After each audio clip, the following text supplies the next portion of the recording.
Olá, que satisfação ver você aqui de novo para mais uma aula da série Aprenda Lisp.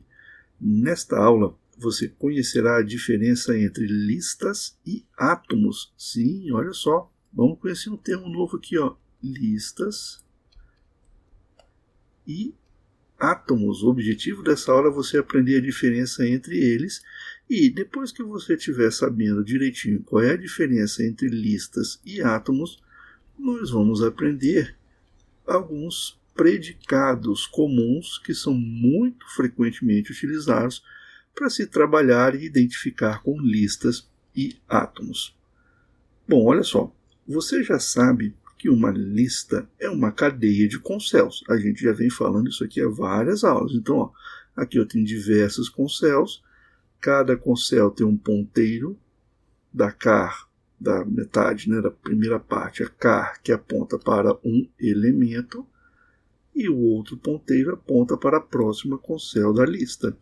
Então, ó, uma cadeia de concells é uma lista. Além disso, você já sabe que o nil tem uma particularidade. O nil ele é a lista vazia e ele não tem concells. A gente já viu isso no vídeo 32. Se você tiver alguma dúvida sobre isso ainda, assista novamente o vídeo 32, tá? Então, ó, isso aqui é uma lista, e isso aqui isoladamente, ó, nil, também é uma lista, porque a gente já viu que o nil é a lista vazia. Apesar do nil não ter concells, ele é uma lista, a lista vazia. Agora presta atenção. E esses elementos aqui, ó, e, uma, lista, eu tenho diversos elementos aqui que são apontados pelos ponteiros da car, das células car, mas eles não são listas. Se eles não são listas, o que eles são? Olha só, a lista é a cadeia de concells. O ponteiro da car aponta para os elementos, mas os elementos em si, eles não são listas. E o que eles são? Se eles não são listas, eles são átomos, ou também conhecido por atoms, do inglês. Vamos ver mais em detalhe o que são átomos e vamos diferenciar eles muito bem das listas. Vamos lá. Bom, isso daqui você já sabe, que a lista é uma cadeia de concells ou o nil, sendo que o nil é a lista vazia. Então eu tenho aqui duas listas. Eu tenho uma lista formada por 4 elementos, o elemento número 1, o símbolo 2, o número 3 e o símbolo 4. E aqui eu tenho o ponteiro para o restante da lista, que é a lista vazia. E aqui eu tenho uma segunda lista, a própria lista vazia. Isso aqui você já sabe, que é lista. E os átomos, pessoal, os átomos. Os átomos, eles têm esse nome porque eles têm uma certa propriedade indivisível, uma certa característica indivisível. Eu não consigo, por exemplo, pegar o número 1 e extrair uma parte menor desse número 1. Ou, por exemplo, o símbolo 2 e extrair 2 símbolos menores, componentes desse símbolo 2. A lista não. A lista, de alguma forma, eu consigo extrair partes de dentro de uma lista. Como assim? Por exemplo, se eu usar a função car, o car vai retornar para mim o que dessa lista? O elemento 1. E se eu usar aqui nessa lista a função cdr, o que a função cdr vai retornar? Vai retornar esta parte da lista aqui. Ó. Então, de alguma forma, uma lista ela é divisível em partes menores. Eu consigo, de certa forma, extrair partes menores de dentro de uma lista. Agora, com estes elementos aqui, eu não consigo. O símbolo 4 é o símbolo em si. Eu não consigo extrair um símbolo menor de dentro deste símbolo 4. Então, o átomo, esses elementos têm esse nome átomo porque eles têm uma característica de serem indivisíveis. Internamente, e agora tem que prestar atenção, tá? Isso é muito importante. Internamente, um átomo é qualquer objeto que não seja uma concell. Olha, se você tem algum objeto em Lisp e esse objeto não é uma concel, então ele é um átomo. Nós já vimos dois grandes tipos de átomos. Nós já vimos os números e nós já vimos os símbolos. Então, tudo isso daqui, ó, esses elementos que faziam parte desta lista aqui, ó, eles individualmente eles são átomos. Então, aqui eu tenho um átomo, o número 1. Aqui eu tenho outro átomo, o número 2. Aqui eu tenho outro átomo, o número 3. Outro átomo, número 4. E aqui? Aqui eu tenho a lista vazia, nil. Pessoal, olha só. A lista vazia, a gente já comentou sobre isso, além de ser uma lista, também é um símbolo. E você se lembra da propriedade da lista vazia, que a gente acabou de falar? A lista vazia não tem concel. Ou seja, se ela não tem concel, olha aqui a representação da lista vazia, é só o nil, a representação interna, não tem uma concel para ela. Então, se ela não tem concel, ela também é um átomo. Olha só que legal, a lista vazia, o nil, é o único objeto em comum Lisp que é ao mesmo tempo uma lista e um átomo. Ela é um átomo porque ela também é um símbolo e os símbolos são átomos. Então, pessoal, tem que ficar bem claro isso daqui. Isso tem que estar bem claro para você. Listas são cadeias de concels ou, por definição, a lista vazia. A lista vazia não tem concel, mas ela é uma lista especial, mas é uma lista. E átomo é qualquer objeto que não seja uma concel. A gente já viu dois, os números e os símbolos, incluindo o símbolo nil. E por isso é que o nil é ao mesmo tempo uma lista e um átomo. Agora que isso ficou bem claro para você, a gente vai ter que aprender alguns predicados importantes para a gente poder trabalhar, identificar e diferenciar átomos de listas. Vamos conhecer os principais predicados para isso. Você se lembra o que é um predicado? Se você não está lembrado, vamos fazer uma rápida revisão. Um predicado ele é uma função que retorna apenas verdadeiro ou falso. Em Lisp, vai retornar apenas, como o Lisp vai retornar apenas verdadeiro, true, ou nil, falso. Se você não se lembra direitinho dos predicados, assista novamente o vídeo número 8 dessa série, ok? Bom, existem 4 predicados fundamentais para a gente trabalhar, identificar e diferenciar listas de átomos. Os predicados são o listp, const, atom e null. O listp ele retorna true se o input for uma lista. Então, por exemplo, considera aqui, se eu passar o número 101 para o predicado listp, 101 não é uma lista, é um número.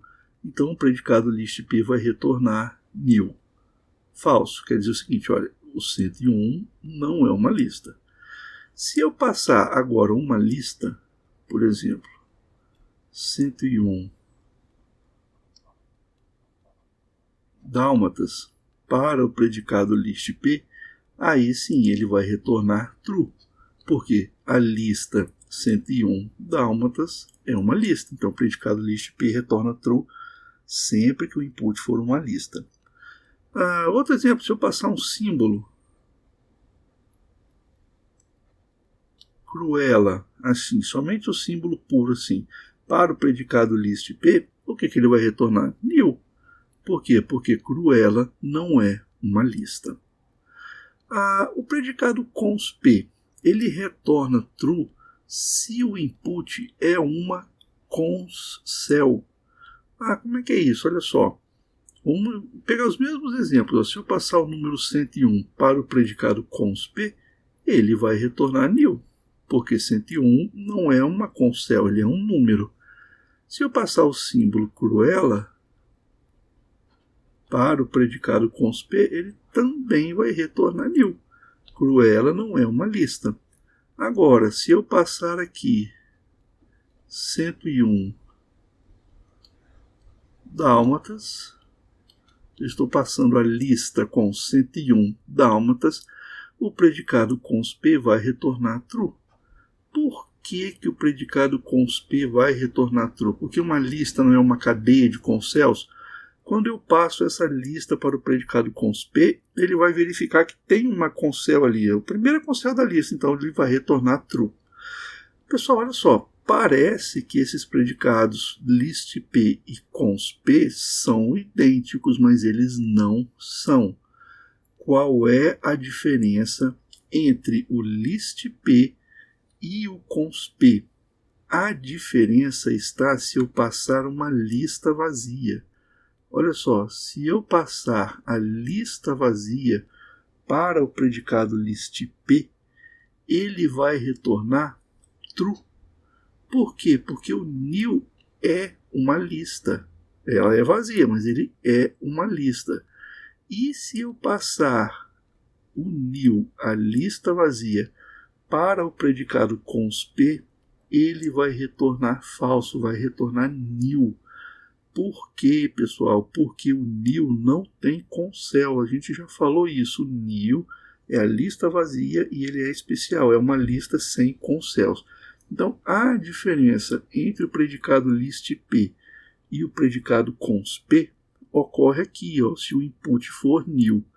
Listp retorna true, se o input for nil, porque nil é uma lista, e consp retorna falso, nil, porque nil não tem concel. Consp vai retornar true sempre que o input for uma concel. E o predicado atom? Atom é o contrário, é o exato oposto do consp. O atom retorna true se o input não é uma concel. Então, ó, vamos lá, o que o predicado atom iria retornar aqui se eu passasse o número 101? Se eu passar o número 101 para o atom, ele vai retornar true, porque 101 é um número não tem concel, então ele é um átomo. Então, 101 para a função atom retorna true. Se eu passar o símbolo Cruella para a função, para o predicado atom, também vai retornar true. Agora, se eu passar aqui a lista 101 dálmatas, o predicado atom vai retornar nil.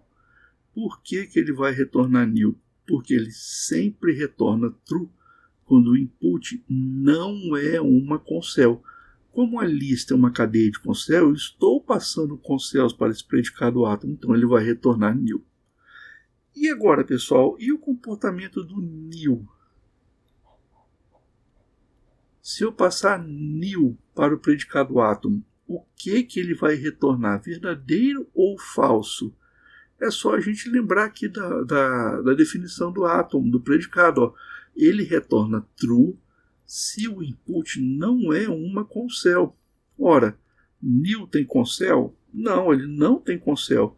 Então, ele vai retornar true. Olha aqui agora, nil é tanto um átomo quanto uma lista. Ficou claro, pessoal, a diferença desses comportamentos? Listp sempre retorna true se o input for uma lista, inclusive a lista vazia.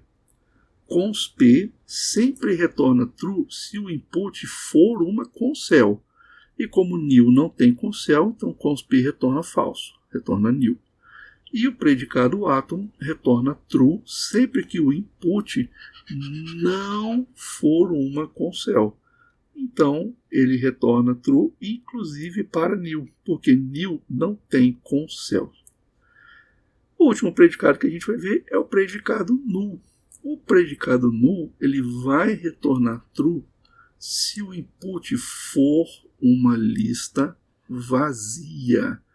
Para que o predicado null retorne true, o input tem que ser uma lista vazia. Bom, vamos seguir os nossos exemplos aqui. 101 para null. 101 não é uma lista, então ele vai retornar nil. Se eu passar o símbolo Cruella para o null, ele também vai retornar nil. Porque nenhum dos dois, um número e um símbolo, não são listas. Então o predicado null vai retornar nil. Null só retorna true se o input for a lista vazia. Então, por exemplo, se eu passar aqui a lista 101 dálmatas, o predicado null vai retornar falso, vai retornar nil. Por quê? Porque 101 dálmatas é uma lista, mas não é vazia. E se eu passar a lista vazia, nil, para o predicado null, aí sim o predicado null retorna true. Não sei se vocês repararam, mas o predicado null ele tem exatamente o mesmo comportamento do predicado not. Vocês se lembram do predicado not? O predicado not a gente viu lá quando a gente estava falando de funções lógicas, né, de operadores lógicos, predicados lógicos. Só que existe uma convenção entre os programadores Lisp que o predicado not a gente só vai usar quando a gente estiver trabalhando com operações lógicas. Toda vez que eu quiser verificar se uma lista está vazia, eu vou utilizar o predicado null. Então, apesar do predicado null ter o mesmo comportamento do predicado not, por convenção, o predicado not a gente usa com operações lógicas. E o predicado null é para testar se uma lista está vazia. Bom, pessoal, olha só. A gente está chegando no finalzinho do capítulo 2 do livro do Turetsky. Falta a gente ver os exercícios de revisão. E depois dos exercícios de revisão tem algumas sessões um pouco mais avançadas que a gente vai comentar também, tá? Nos próximos vídeos. Então, por favor, qual é o seu dever de casa agora? O seu dever de casa agora é fazer os exercícios de revisão, que estão logo após a sessão 2.15 do livro do Turetsky, que nós vamos corrigir no próximo vídeo. E, bom, se você gostou desse vídeo, por favor, não se esqueça, se inscreva aqui no canal, deixe o seu like, ative o sininho das notificações, deixe o seu comentário, você pode postar sua dúvida, sua crítica ou sua sugestão que eu vou responder. Nos ajude também divulgando Computação Raiz, indicando Computação Raiz para os seus colegas, para os seus amigos, para os interessados em Lisp. E se você puder nos apoiar financeiramente, nós temos uma campanha lá no site do Apoia-se. Obrigado, vou ficando por aqui. Tchau, tchau.